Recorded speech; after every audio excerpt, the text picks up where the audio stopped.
সন্ধ্যার সময় আম্মু কাছে সন্ধ্যার সময় কি হয়েছে তো কথা উঠলে তো তোর গড়ি যায়। হ্যাঁ ভাইয়া কথা কইছে শুনছিস? ভাইয়া কইছে সন্ধ্যার সময় আনবো। হ্যাঁ তোমার কাছে দেখিও কিন্তু হ্যাঁ হ্যাঁ হাসলে আমার একটা লিমিট আছে।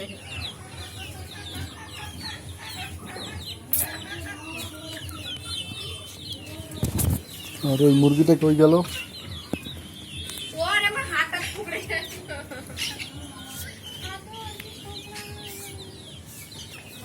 মুরগি দিলে সেটা দিই তো দিলে শুনি কি নিয়ে দিবি নিয়ে দে